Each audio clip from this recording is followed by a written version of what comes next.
Today is January 26, 2023, and we are at the Veterans Service Building in Grand Rapids, Michigan, conducting a Veterans History interview.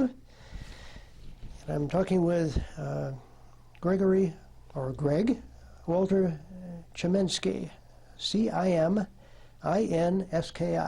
Correct.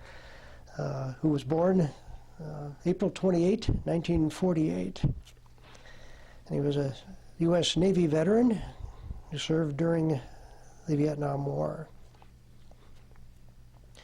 My name as the interviewer is Wallace Erickson, and I am affiliated, being a volunteer interviewer, with the History Department at Grand Valley State University, Allendale, Michigan.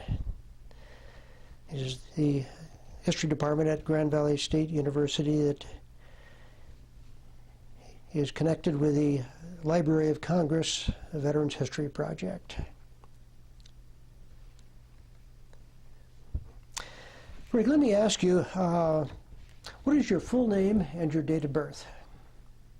Gregory Walter Ciminski, April 28, 1948.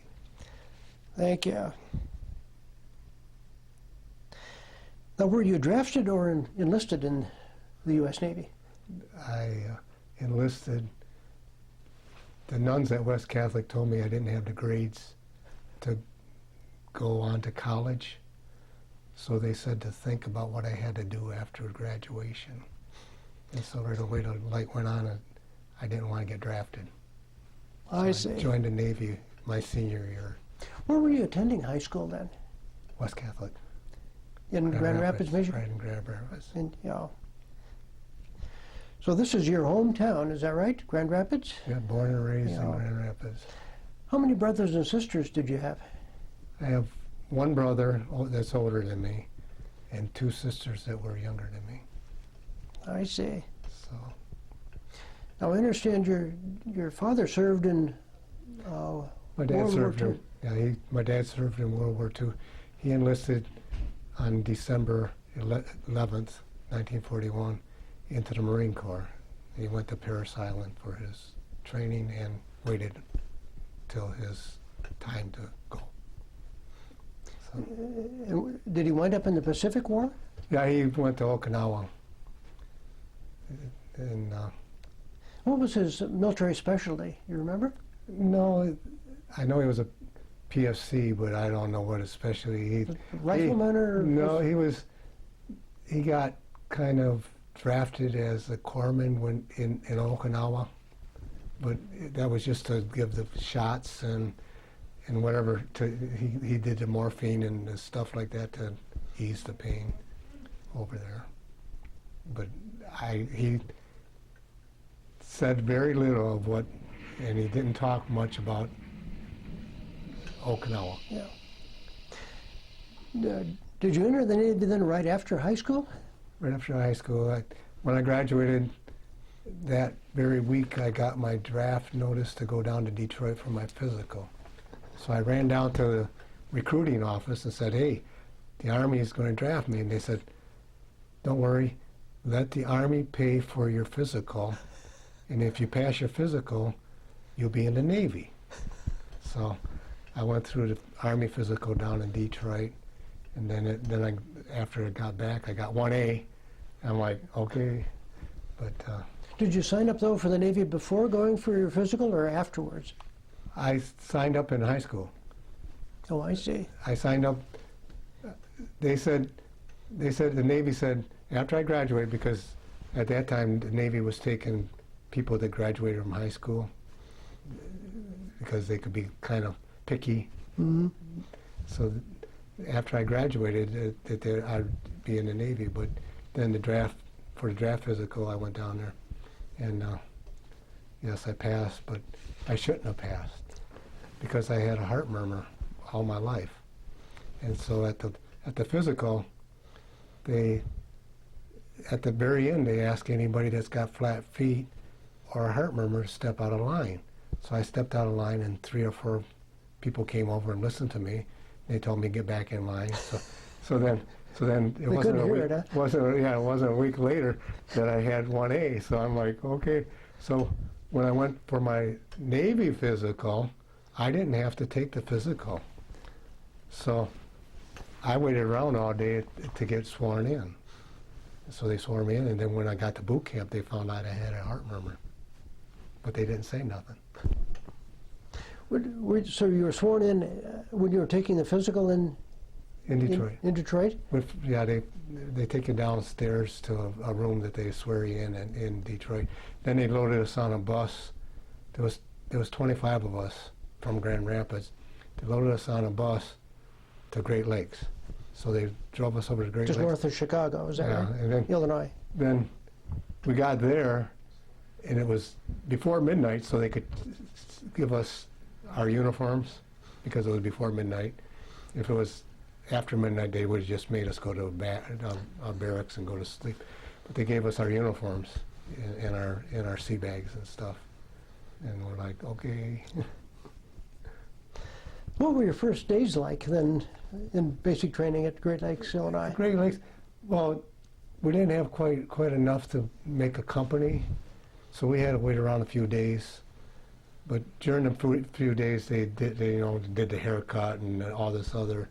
Until more recruits arrived, is that right? Yeah, until more got to build up a company. I guess a company was 60 people, I guess, was a company. I'm not sure. That's been years ago, you know. It's like, once they had to have a sister company, and my company was 360, and my sister company was 359. So they had to have two of us going through basics at the same time. I see. Yeah. Do you remember any of your instructors, your drill instructors? Well, he was a first class machinist mate, but I don't remember his name. What was he like, though? Was he tough or easygoing or what? You know how instructors have to be. They're not supposed to be easygoing. They make your life miserable. Was it a miserable time, though, or Well, it was. you obviously got along well? It was, you know, I didn't know what I was in for, and you know, they had to shape us up, and you know, and I expected it to be different than it was, but. Did you make friends with any other recruits that were going through training? Yes, I did, a few, and like I said, I had a few that were right here from Grand Rapids. So are you still in contact with any of? No, I lost contact when we got assigned our duty stations. One he went to Connecticut for CB training, and so I lost contact when How did you get through the basic training then? Oh, I didn't think I was going to make it at first. I mean, you know, this was the first time I was away from home. You know, it wasn't like, it was different. I mean, I didn't know very many people, except for the ones that were on the bus with me going to Great Lakes. I got to know some of them, and you know, it was a different experience. So you did all of your training then, Greg, I assume, at Great Lakes, and I mean, did they have an area there for where... the boot camp? For firefighting, everything was done right there at Great Lakes. All the, whatever you had to learn about ships. Did you do firearms training there too, and hiking and that sort of thing? We did marching, and we did the obstacle course and stuff, and you know, like I said, we did a lot of firefighting. You know, because they had to train you to make sure that you're ready for a fire in an enclosed condition, because all the ship's compartments were, you know, they had hatches. All the compartments had hatches, so you had to learn to survive. So you really had kind of almost specialized training in firefighting, even in boot camp. Firefighting, damage control, yeah, basically. Where did you go after Great Lakes, Illinois? I got orders for the USS Sandoval, LPA 194, out of Little Creek, Virginia. And I didn't know where Little Creek, Virginia was. I knew where Virginia was. I didn't know where, but I found out it was Norfolk, Virginia. And so I reported in December on board ship. And What year was that when you reported? I reported 67, December 67. I see. On board my troop transport out of Little Creek. And what was your military specialty at that point? At that point, I didn't have a specialty picked out, but when I got on board ship, the lieutenant that was in charge, Lieutenant Johnson, that was in charge of the engineering section of the ship, he got me in the office and he says, I see that you had typing in high school. And I said, yes, sir. He says, well, I want you to be my logroom yeoman. So he got me to be the logroom yeoman. He wanted to know a little bit about me, and he says, what's your name? I said, my name's Gregory Walter Ciminski. He says, where are you from? I said, Grand Rapids, Michigan. I says, and I've got a girlfriend at home. I don't drink and I don't smoke. And he just started laughing. So you got the job. He says, you're my logroom yeoman, and we're going to see how long that girlfriend and that smoking and that drinking take. So I became a logroom yeoman in 67 and 68, and then I decided that I wanted to become an engineman in 69. So I changed my rate from seaman to fireman, which I got the red slashes instead of the white. Did you have to go to specialized school for that? No, not at first. I was with a gang, so I was with the people, and they talked me into becoming an engineman instead of being a yeoman. And so that's when I decided to put in for, and then I found out that all I had to do was put in a request to just transfer my seaman to fireman, which gave me the red stripes. And they said, oh, you got to take, and then they found out, no, all you had to do was pass what the requirements for seamen you had to pass for firemen. So there wasn't any requirement to transfer that, but to get a rating, you had to take the courses and pass the courses for a rating. And I took engineman courses, and I passed the engineman courses, but I didn't pass until 69. So. I see. Okay, you were on the USS Sandoval.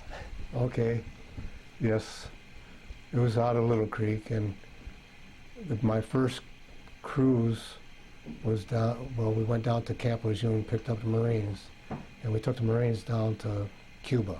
That was my first cruise, was down to Cuba. Where did you go in Cuba?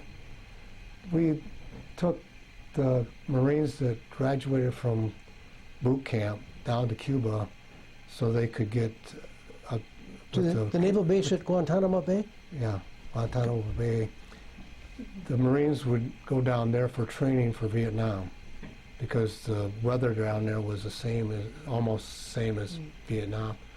So they trained the ones, and then down there we'd pick up the Marines that they had brought back from Vietnam. They would try to get them back to civilian state of mind or whatever it was. So we brought them back, and on the way down it was the Marines were saying yes sir, yes sir, yes sir. On the way back they were cutting at our shoelaces.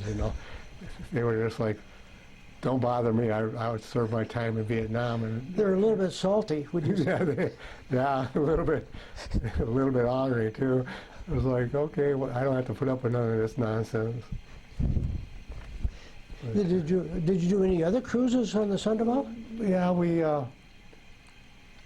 had Well, I went down to Cuba a couple times, but we had Liberty at Fort Lauderdale at Easter time in '68. '68 Easter, we went down for Liberty, just to have Liberty.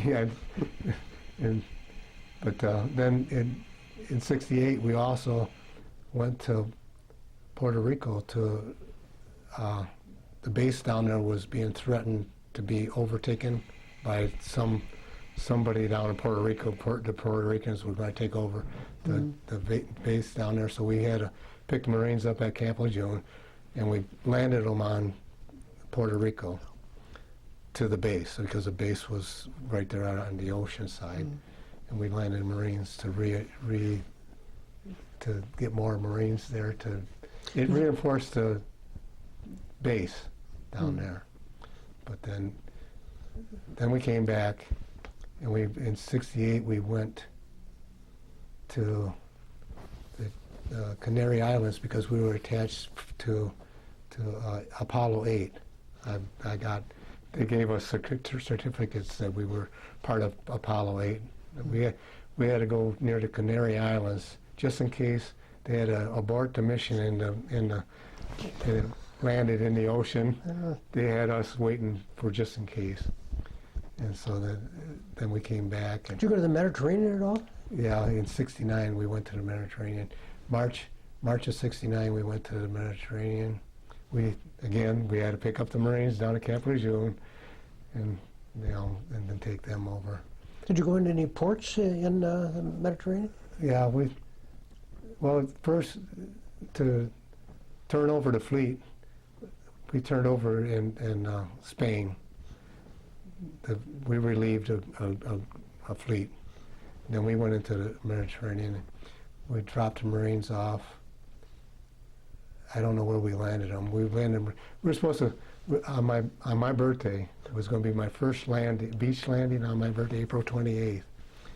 We were going to have a beach landing, but it was too rough for small craft to land. So they canceled that landing. We had the landing on the 29th. But my first landing was going to be on my birthday, which I turned 21. And we were in the boat shop, and then one guy found a beer. Somehow he found a beer, and he cooled it off with a fire extinguisher. And he gave, at that time you had to have the church key to open a beer. So we opened a beer.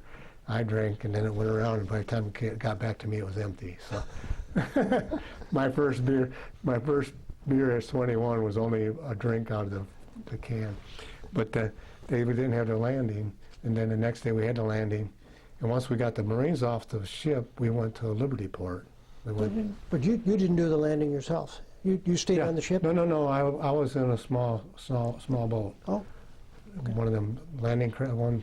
It was I forgot what it's called now. It was one of the small boats that we take the Marines and drop them. We had to have the Marines climb down the ropes, the cargo, landing nets. The nets. Yeah.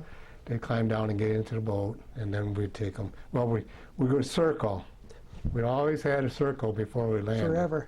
Yeah, it's like, so then we landed the Marines, then we finally got our boats on board. And it was kind of funny because my boat, they hooked up in the front, and I hooked up in the back. Just as we hooked up, they were picking us out of the water, and they were yelling, screaming about that I didn't have a propeller. My propeller had deep sixth, just as we hooked up, must have, because we hooked up, and they said, well, we got to put your boat back in the water and take me to the fantail, lift me up and put me on a fantail so they could put a shaft and the propeller back in my boat. So I don't understand this. The propeller must have fallen off right when you were ready to be pulled up. When they were doing the gear shifting, there's a key that connected the shaft to the engine, and the key came out. So once that key came out, there was nothing. It just because otherwise you'd be out Yeah, we would have been, unable to get back in. I was like, yeah, we would have been towed back in, which, Now, Greg, were you on the landing craft then because you were an engineman? Is that right? yeah, because I was an engineman, I see. diesel mechanic.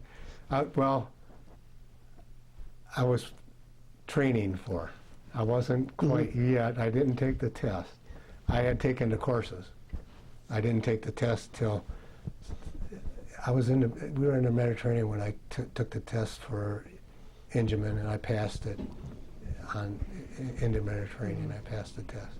How long were you on the Sandoval then?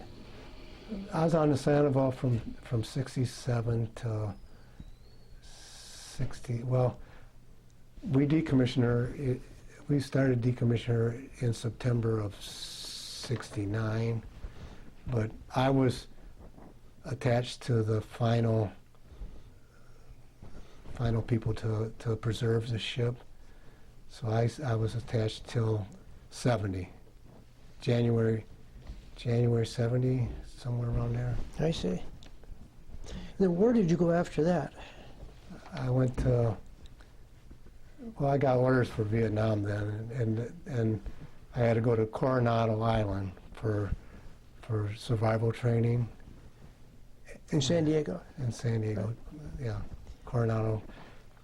Went to Coronado for training, for survival training, and the officer got up in front of the auditorium and said, "You all realize that we have the biggest small navy in the world in Vietnam, riverboats.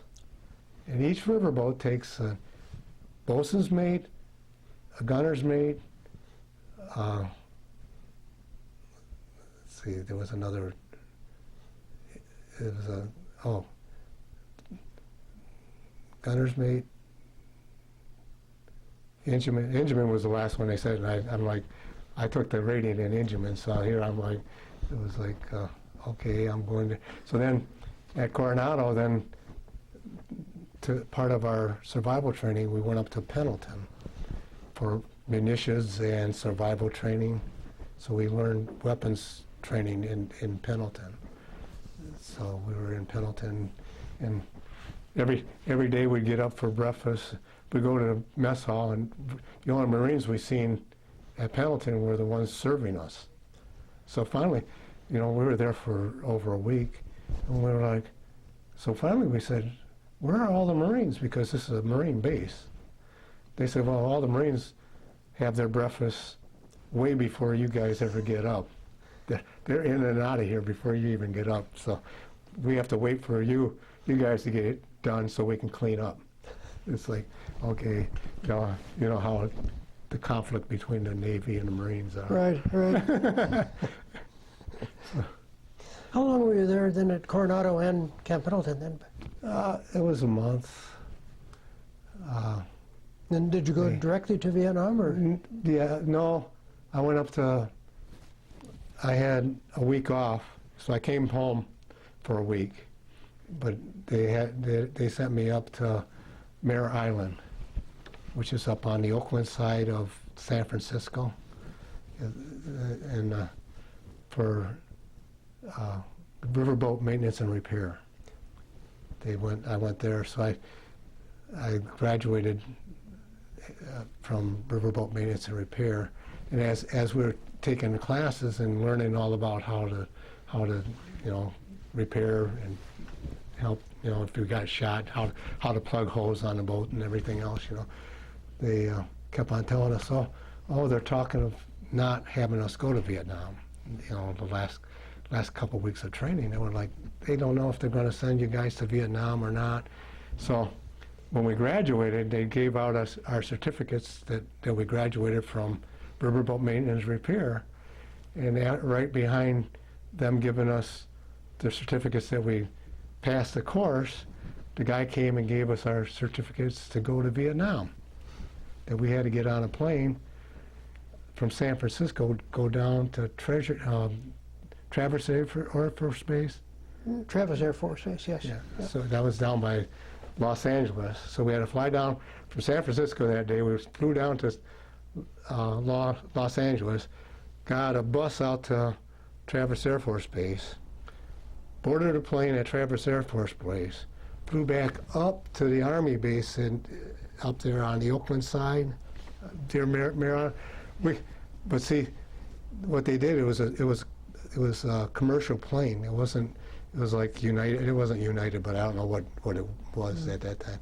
But they would at Traverse Air Force Base, they put the Navy personnel and the Air Force personnel on the plane first. Then whatever seats were left over, they'd pick up the Army guys up, and just there at Vallejo, California. So we picked them up, then we flew from there to Hawaii. So we went over the Golden Gate Bridge, went to Hawaii, and they made us get off the plane for refueling. So they told us, don't you go to the bars, you know, you're going to Vietnam, we don't want you getting drunk, you know, on the airplane. So first day, you know, I was like, sat in the waiting room, and quite a few went to the bar to get a few drinks before going back on the plane. so then we flew from Hawaii, we flew to Guam, and before we landed at Guam, they made sure nobody had cameras on board the airplane to take pictures, because the B-52s were stationed at Guam, so they didn't want anybody taking pictures. And so we stopped at Guam, and then again we had to get off because it was refueling. Then from Guam we went to Okinawa, and in Okinawa they refueled and changed the crew, the flight attendant crew. Because the crew that flew, they lived in Okinawa, and what they did was fly from Okinawa to Vietnam. That was their flight pattern. So we got a new crew to go to Vietnam. So we landed in Vietnam, and they put us on a cattle car. Right, you know, we're like, I'm like, yeah, I went through survival, went through everything, and I'm in country. I hear, you know, I had two classmates that got killed in Vietnam. So I'm like, they're putting me on a cattle car, and I'm in Vietnam, Da Nang, Vietnam. And so they cattle us across the river to Camp Tenshaw, and they give us a set of greens at Camp Tenshaw, and along with the greens, they give me an SP badge. I'm like, what do I need that for? They said, well, you're going to go on short, and they give me a battalion. Short patrol, right? Yeah, short patrol. They gave me a nightstick. I'm like, I said, you give me a nightstick and an SP badge. I'm in Vietnam. Where's my 45? Because sailors got 45s in Vietnam. They said, well, no, we don't give the sailors 45s anymore, because what happened is that Camp Tenshaw we had the best NCO club in Vietnam, in Da Nang. I mean, they came from all the other bases to Camp Tenshaw, to our NCO club.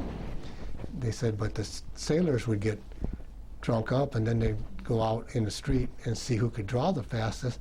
And sometimes they had cocked it so the 45 would go off.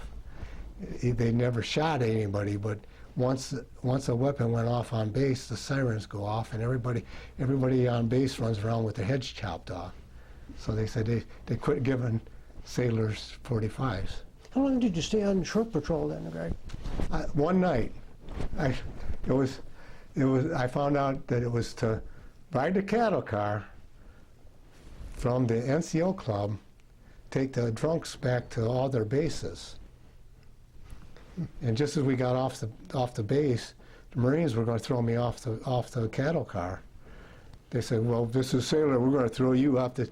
And then this one Marine stepped in, he says, no, he's got SP, and if he was just a regular sailor, we'd throw him off. But he's a shore patrol. We're not going to throw a shore patrol. He's to help try to keep us all in line. And I'm like, I'm in a war zone. I'm an SP with a nightstick on a cattle car with a bunch of drunks, and we were taking them all back to their bases.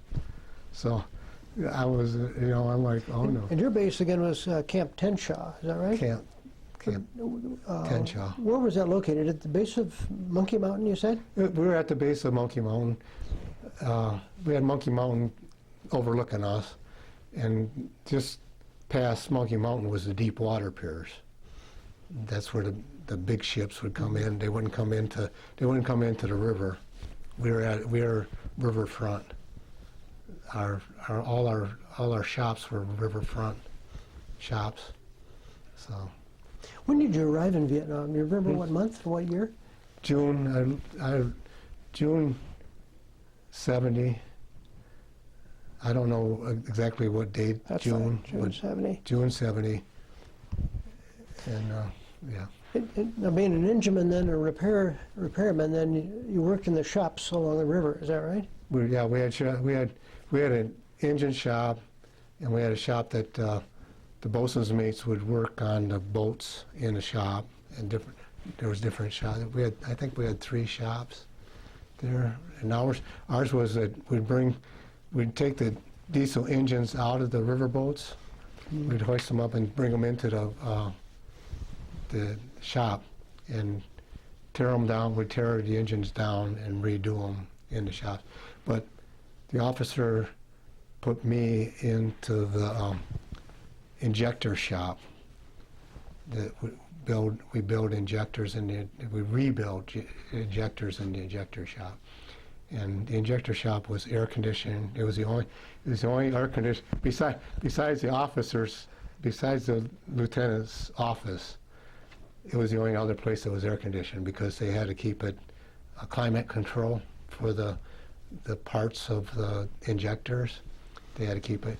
So, I got taught on how to tear injectors apart and rebuild them, and for the diesel. Did you stay in the shop then, the injector shop, throughout your? No, I didn't. I was there, and the second class engineman that was in, he was in charge of the Vietnamese sailors school, engineman school. He was in charge with the engineman school.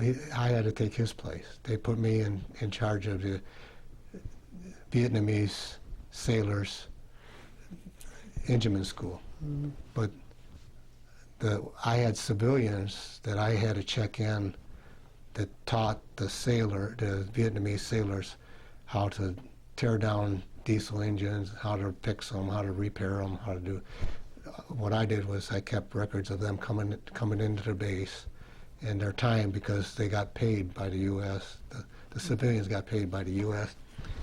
And I had to keep track of that they were doing their job, because I didn't understand Vietnamese, but I had to make sure that they were doing their job. So they put me in charge of that school. So being in charge of the school, I had to write out all the slips to get the parts for the engines and stuff. So I had to go get the parts to rebuild engines for the school. During your time in country in Vietnam, did you have any casualties in your unit? Were you ever rocketed or anything? The VC would always try to knock out communications on Monkey Mountain, but they were usually too far. It always hit the side of the mountain. So all the sirens would go off again, and everybody's running around like, what do I do? Like the first day that we moved to the shop side of Tenshaw, which was classified as the annex. It's just across the road from the main base.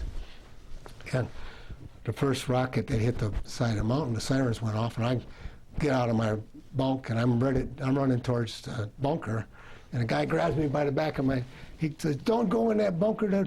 Those sandbags have been sitting there for so long that if you go down there, they might just fall on you if you sneeze." So they said, stay in your barracks, and if anything else, if we have to, we'll get you a weapon if we have to. But so did you have any rockets or anything that landed near your facility? Or only on Monkey Mountain. Only on Monkey Mountain. The only casualty that we had while I was over there was a Vietnamese civilian. He was helping out, taking an engine out of a boat and putting one in, but they took the engine out and it was lunchtime. So he had lunch and he fell asleep down in the engine compartment. So the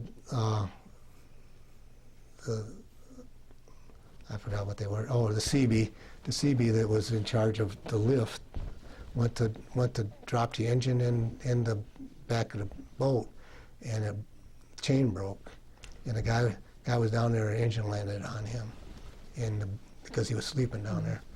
So that was the only one that we had. They mentioned earlier you had there were some casualties among the people that were in your training company. Was that around where you were stationed at all, or? No, I had friends that got killed in Vietnam that I went to school with, and I grew up in my neighborhood. Oh, I see. I got letters. When I was on board ship, I got letters from my mother that so and so got killed. Matter of fact, a Marine that he had re-upped for his second tour because he was over there once. He came home for Liberty and he went back, and when they were doing the ammo, switching the ammo, and they dropped or something, and he got blown up. And I came home on leave when they had the funeral for him. I didn't know it at the time, but I found out that he had just got killed over there. I see. And that got me a little shook up, because another person that I went to school with got killed over there, and I was home, and I didn't know that he got killed, and I was going there. So I was like, and I joined the Navy figuring that I'd be on board ship, because, rings, ship, and they recommissioned in New Jersey. So I was thinking, well, gee, I could get a ship like New Jersey or something, and I'd be way out there somewhere, not anywhere near. You said you were ashore. Yeah, so then I was on the shore, and I'm like, okay, I'm here in Vietnam. I want to ask you, Greg, were you ever a prisoner of war? No, I was never. Were you ever wounded in action? I tried to pull a John Kerry. I got cut, and I was in Vietnam, and I said, I got blood. And I figured I should get a Purple Heart for that, because I was in Vietnam. But the corpsman and the doctor couldn't. They said, no, that was not, even though I was in country, and it was not in action. Did you receive any individual medals or citations or awards for your duty? We got unit accommodation with a star, and I got the two from Vietnam, the one from the Republic of Vietnam, and the one that we gave. The Vietnam Service Medal. Service Medal, with star. Okay. Greg, asking about life in the service. How did you stay in touch with your family? Very rarely. My mother. When I was in Vietnam, my mother got a hold of Ford. He was our representative at the time, and told him that I wasn't calling or writing. So, did you generally write letters over, or did you call? Sometimes I could call, but at that time it was like over. It was the. So it was a radio relay, is that how it was? Right. Yeah, over Vietnam. But I had the tendency. I didn't like writing. I told everybody that I like being face to face with people. I don't like writing or talking on the phone, and so I told him. When I got married, my wife was a secretary. She had just got laid off, but she was a secretary, and I told her that I was marrying her because she was going to be my secretary. So I told her that she was going to do all the calling and the writing, that I wasn't going. But when I was on board ship, there was, when you're out to sea, if you didn't write a letter, you didn't, and my mother knew how to get a hold of Ford, who could get a hold of a chaplain, and the chaplain would get a hold of me and tell me, you got to be writing or calling your mother to tell her what you're doing. So, I mean. So that made your contacts a little more frequent, is that right? Yeah, we were on our way to the Mediterranean, and we just got a guy just out of boot camp, and we told him, hey, you got the mail buoy watch tonight. We were in the Atlantic, you know. He says, what? He says, yeah, you got the mid watch at the mail buoy. You got to watch for the mail buoy. And so he gets all in, and he gets out and we told him he had a watch on the fantail of the ship, you know. So he gets out there, he's got the headset on. They says, what are you doing? He says, I'm watching for the mail buoy. They said, no, they don't drop a mail buoy out here. They highland, they get, you know. So we you know, some of that stuff, you know, like they started to get me. I was engineman, and they says ski. That's how they went. I was going by ski, and so they say, ski, you gotta go get the batteries for the sound power telephone. And you know, it always rang out in the boat shop, so I figured out, yeah, well, that's probably what it. And so I started off, and I get up. They said where to go, and I went up, and I get there, and they sent me. They went to send me somewhere else, and then finally it dawned on me that sound powered telephone doesn't need batteries. So I'm like, okay, because it was the biggest thing for an engineman was the relative bearing grease, to go, you know, to go find a relative bearing grease, and they have you go all over the ship trying to find relative bearing grease. So, you know, they always playing different things on the people. Playing games out of your eyes. It broke up the monotony and broke up what, you know. What was the food like, both on ship and at Da Nang? Ship food, it was fair. Anytime we were having an inspection, it got better. So, I mean, on board our ship, we had two chow lines, one for the Marines. Theirs was port, and ours was starboard. And we got the sailors took care of the sailors pretty good, food-wise. And then Marines found out that if they volunteered to work with the sailors, they could get into the sailors' line. So they didn't have to wait in line all day for going to chows. Because usually, if you ate breakfast as a Marine, you got in line for lunch, unless you had something else to do on board ship. Because the number of embarked Marines was a lot more than the Oh yeah, there was a outnumbered. They threatened to take over the ship when we were out to the Atlantic, and we said, well, okay, but first, let us put the small boats in the water, and let us pick out the small boats we want put in the water, and let us get in the small boats, and you can have the ship. So well, how did you handle stress and pressure on the job, both on the ship again and? Oh, I didn't. For me, the stress, I don't know. I just try to make fun of stuff, mostly. Wasn't much of a problem to you then? You just went along with the flow? You know, there's a lot of people that the FTN, you know, and I didn't go along with the FTN. And I figured that I joined. That's my fault that I joined, and I was going to try to make the best of the situation.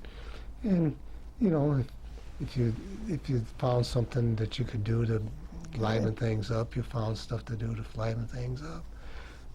And back to the food in Vietnam, we at first had a mess hall at Camp Tenshaw, which was combined with the Vietnamese sailors had the same mess hall.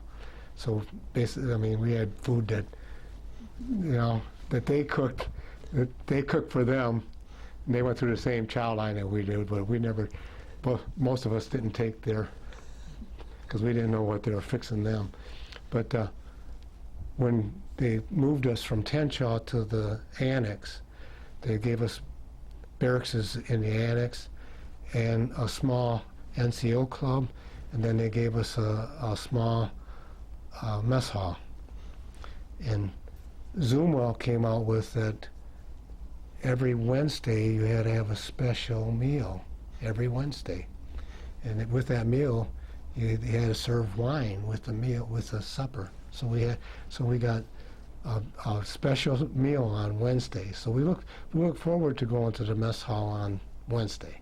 The rest of the time it was just regular Navy food. And right next to the mess hall was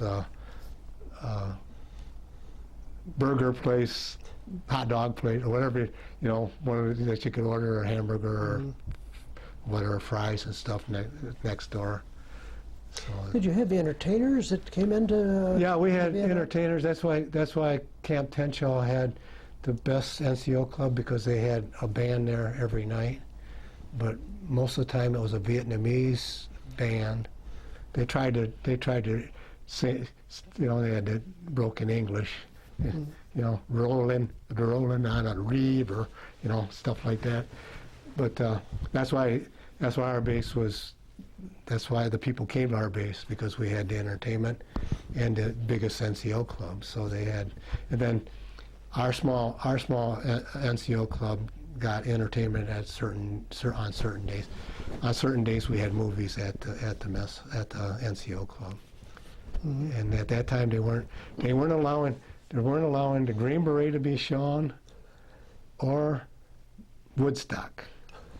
They wouldn't let us, they wouldn't show it. Then finally, Zumwalt said, let the sailors see what's going on.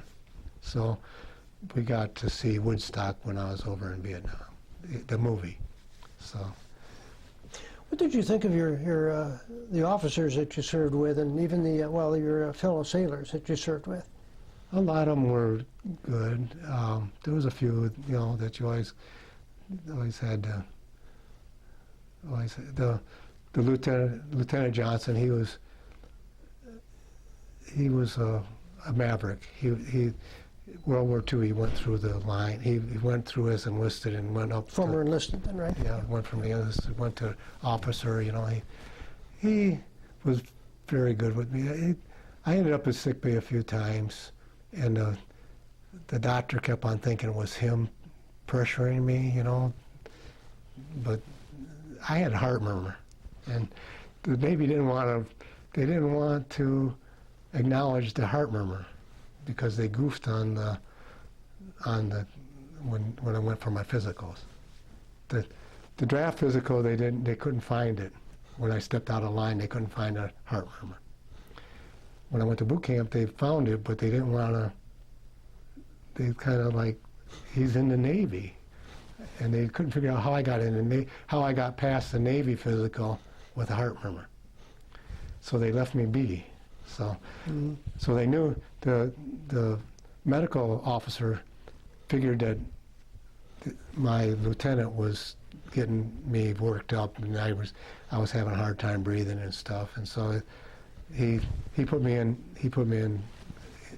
a bed in medical, and he told the lieutenant he had a slack, take it a little easier on me. And the lieutenant come in and talk to me. He says he's saying that, am I really? I said, no, sir, you're not I don't know what's going on. I said, I know you're an officer and you got your job to do, and your job is to make sure I do my job.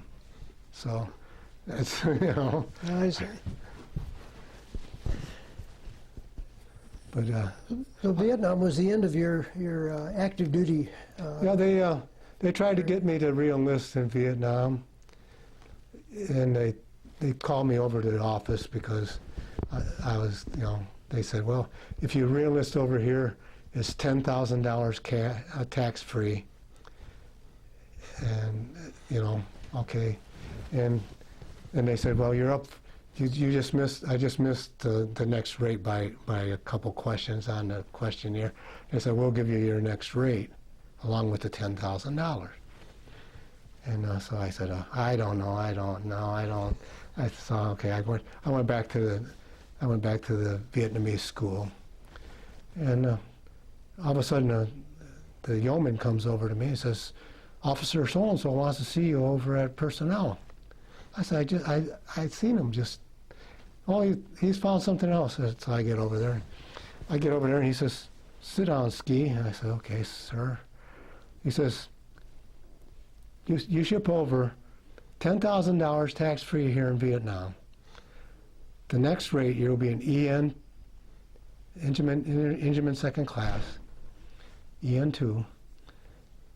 And I found out that the whole time you were in the Navy, you were on sea duty, because Vietnam was considered sea duty for a sailor.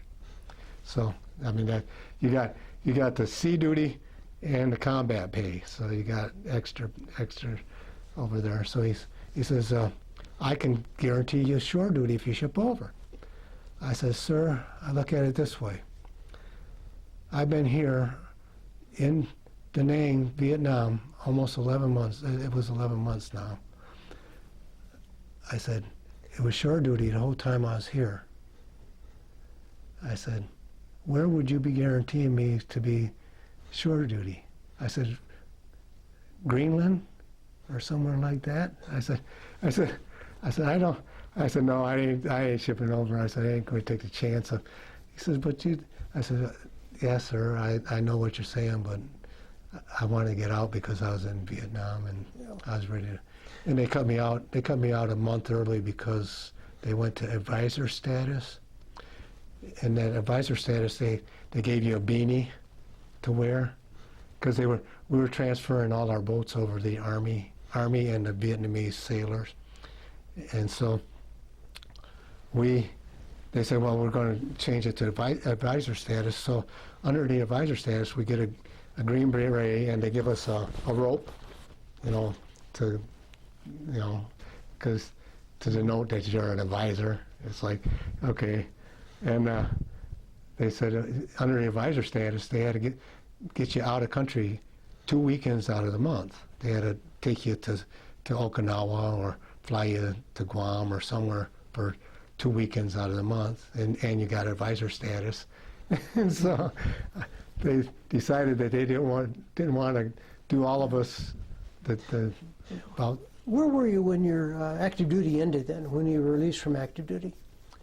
I came back to Long Beach. Good. And I was in Long Beach to be processed out of. And when was that? When were you released from active duty? I think it was May 6th, or it was the first part.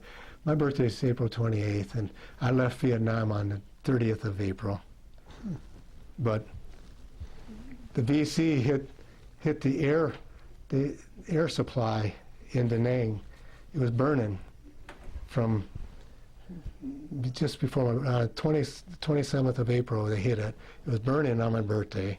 I could see it across the river that the smoke was still going. I'm like, why ain't they putting this fire out? Hit by rockets or something? Is that it? Something. They hit the fuel dump for the airport. And so then I left country on the 30th of April and got to Long Beach on the 30th. Well, you land in L.A. the same day that you took, almost the same time that you took off, because you gain a day coming back. You lose a day going over there, you gain a day coming back. So you land about the same time you took off in Vietnam. Now, after release from active duty, did you come back to Grand Rapids? Yes. The Navy tried to talk. They said that if you go apply for unemployment here in Los Angeles, that it's pretty good unemployment. It's one of the highest. It was one of the highest ones in the states pay, unemployment pay, and they said that you could go to USC for free. And I'm like, my grades weren't going to get me into college in the first place, and now they want me to stay in Los Angeles to draw unemployment in Los Angeles. They got, and so I said, no, I'm going back to Grand Rapids. So I had relatives that live in Los Angeles. They moved there. Did you go to school here in Grand Rapids after you came back, or? I went back to school? Well, I didn't, not right away. I got a job. Well, Nixon had hired a vet on when I came back. So every week to get my unemployment, every week I had to come in with 3 locations that I had applied for jobs and had been denied jobs. So and they had a star, they had a red star on top of my unemployment card that I'd come in, they take it out of the lineup, and they'd see that, oh, he's a veteran. They said, well, you gotta go see so-and-so in the office. So they would interview me in the office while they were making out my paperwork in the unemployment office. And he would call the 3 places, he or she would call the 3 places that I applied for a job and want to know why they didn't hire a vet, if they were hiring. So the last when I got hired was that I went to Diesel, Reynolds Metals, and Kelvinator. And I told him went to them 3 places, and the guy called all 3 places and said to me, he says, well, you'll be getting a call from Kelvinator by the time you get home with your check from unemployment. So I got hired at Kelvinator. Is that where you wound up working then, at Kelvinator? You wound up working at Kelvinator then, is that I right? worked for Kelvinator for 17 years. How many, 7 years? 17 years. 17 years. Yes. Good. Did you eventually get married when you got back to Grand Rapids, or? Yes, I did. That's another story too. Okay, Greg, you got back to Grand Rapids and you took a job with Kelvinator. Did you eventually get married? Yeah, I got married. What's your wife's name? Wife's Carolyn. How many children do you have? We have 4, 3 boys, 1 girl.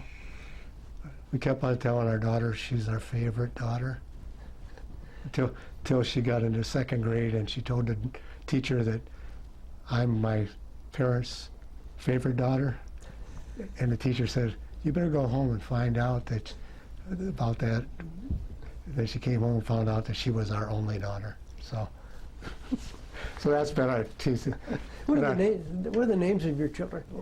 Our oldest son is Andrew Ciminski, and our 2nd oldest is Marty Arthur Ciminski, and our daughter was Sharon Rose Ciminski, nearing now, so she got married. Okay. And the youngest is Zachary Ciminski. And all 4 of them are married, and all 4 of them got kids. So How many grandkids? we've got 10 grandkids. Okay. Our oldest grandson is 21. His name is Andrew. Who are your grandkids then, Greg? We got Andrew, who's 21. Autumn, her sister. Adam, their brother. Then I've got Madeline, Brenna, then Lydia, Noah, Eliana, and then I've got Layla and Linnea. Is that all 10? Fantastic. You remembered them all. Wow. Well, Greg, I just want to thank you for being willing to participate in the Veterans History Project and sharing your recollections with us about your service in the U.S. Navy. This interview is being conducted as part of the Veterans History Project at the Library of Congress, and is also being conducted through the History Department at Grand Valley State University, Allendale, Michigan. We've been interviewing Gregory Ciminski, who served in the U.S. Navy during the Vietnam War. And my name as videographer is Wallace Erickson. This is the end of the recording. We got about